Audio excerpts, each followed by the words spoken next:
You have heard the good, you have heard the bad. Today, we're going to talk about an economic outlook for 2023. Today on Culture Builder Live.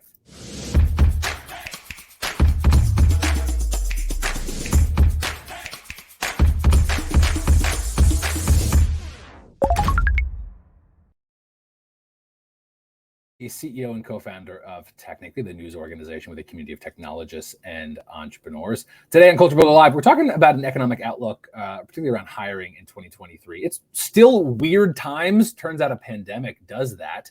You have heard bad about the economic outlook of the country. You've heard good.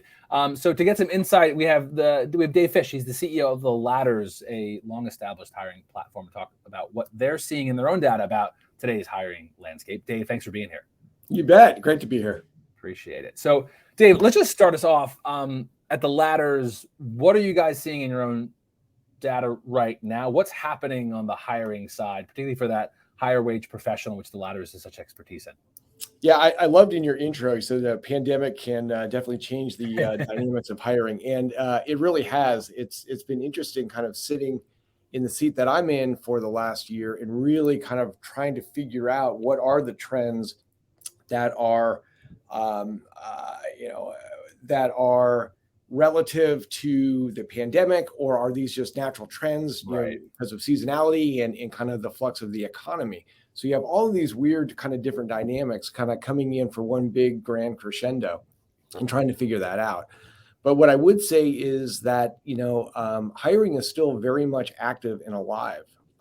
And a lot of the news that you obviously are seeing around big tech companies laying off, I think that's given a lot of people the jitters, people who could potentially be looking to exit their position, or that are actively looking for a job or looking to be active in their job search.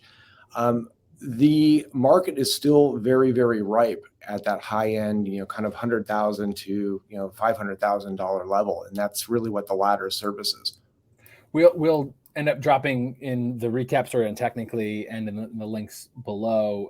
But yeah, I mean, as you're alluding to, we still have a high number of openings for roles. It ranges a little bit by industry, but this is still a hot labor market, and this has been perplexing economists for a year now, right? Like, we have decent consumer confidence relative to things. Like, it sure seems like we're trying to talk ourselves into a recession, but so much remains strong. Are you seeing much geographic variation when you guys are looking at the hiring trends nationally? Depending on the industry, yes. What I can tell you is, jobs published in the DC, kind of Baltimore, Philadelphia, Pittsburgh area in the tech space remained really kind of consistent and strong up through about August of 2022, where things, in those geographic areas kind of caught up with the rest of the country. And by caught up there, you mean like slow down? Slowing down, but hiring in kind of U.S. Mid-Atlantic and East Coast is still strong. Interesting. Yes.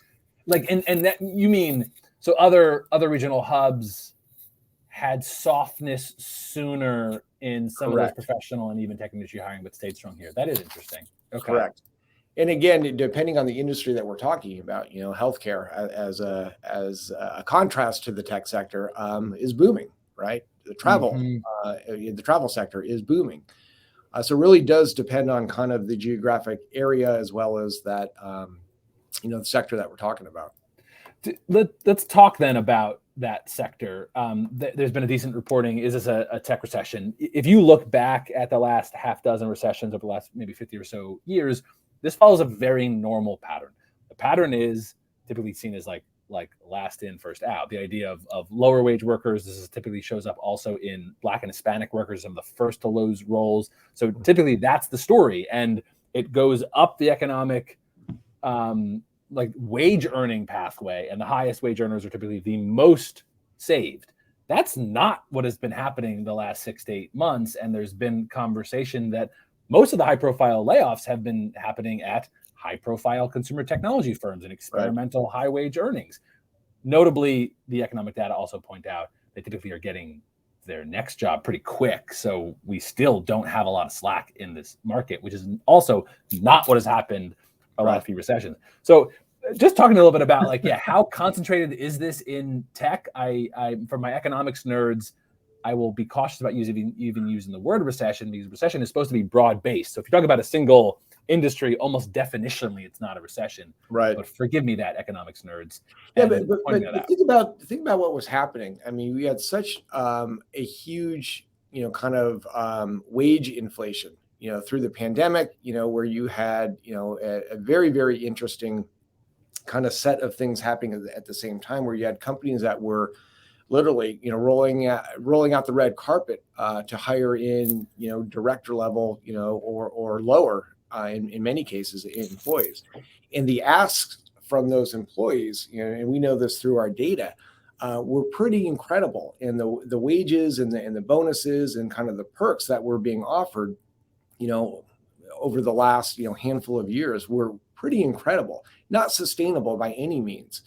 And I think what's happened over the last year with, kind of the economy pulling back a little bit, is this given a lot of the high profile companies, tech companies and other companies, a reason to kind of trim and reevaluate, and in many cases kind of reorganize or restructure their businesses to become more profitable and to sustain for the longer run. Another theme that's shown up a bit is, if we look at 2008 recession, 2000, even you go back to an early 80s recession, the story was typically, oh, well, employers would cut lower wage employees, feeling like those would be more easily replaced later, but their executive or management or like kind of, in our case, tech workers would be the hardest to hire, so we will hold on to them.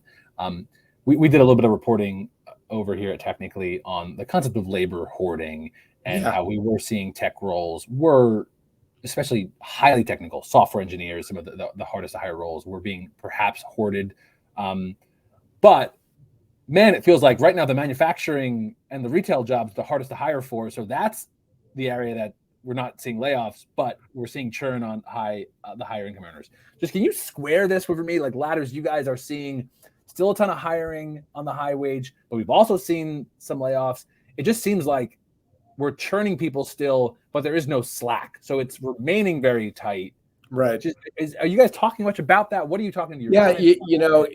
And you mentioned the idea of hoarding, and we saw that happening over a multi-year period where companies would go in there and offer massive salaries, massive packages for jobs that really didn't exist. To put people on the bench, or to have them kind of partial work for years, just to get them off the market, and whether or not that's because they didn't want their competition to get it, or because they just wanted a strong bench strength because the turnover was happening. And people were very, very active in looking for different types of roles that offered them more flexibility. Hybrid work has certainly been a big theme in hiring and in the job seeking market, over the last couple of years. So that idea of hoarding is very, very real. And I think what we're seeing, certainly at the high end kind of tech sector, is the trimming of that hoarding and the paring down of organizations that basically didn't need those bodies in the seats at that moment. This might be too in the weeds, but I'm curious, are you guys talking much to Ladders?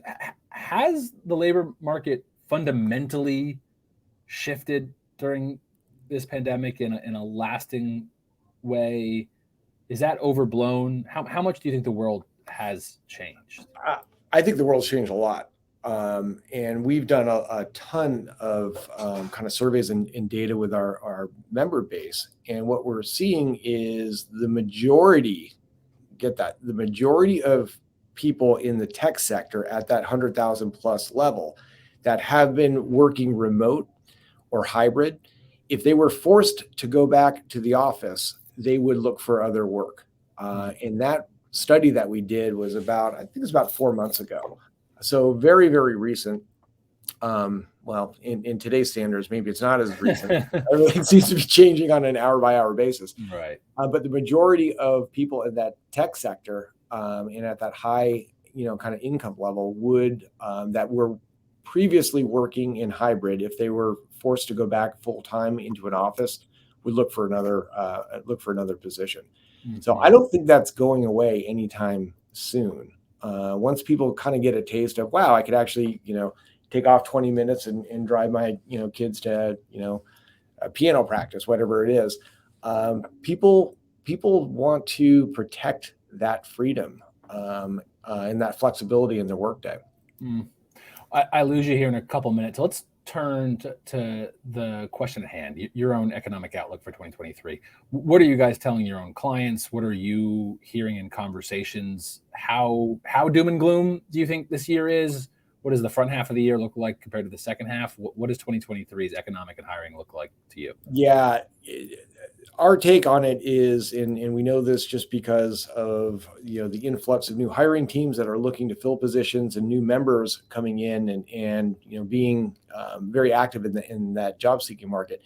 We're very bullish still. It is a very, very robust market, even with all of the news happening and churning about the downturn of the economy, et cetera. Hiring is still very, very much alive. And we are busier than ever right now.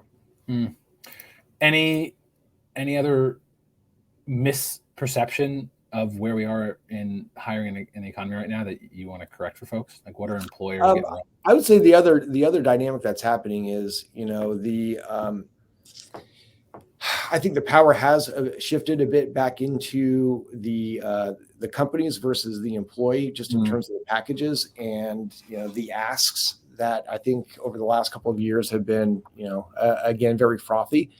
I think that pendulum has shifted a little bit back into the middle of something that works for the company as well as the employee, and I see that sticking through certainly this year. That's probably welcome news for tech employers everywhere. Very much so.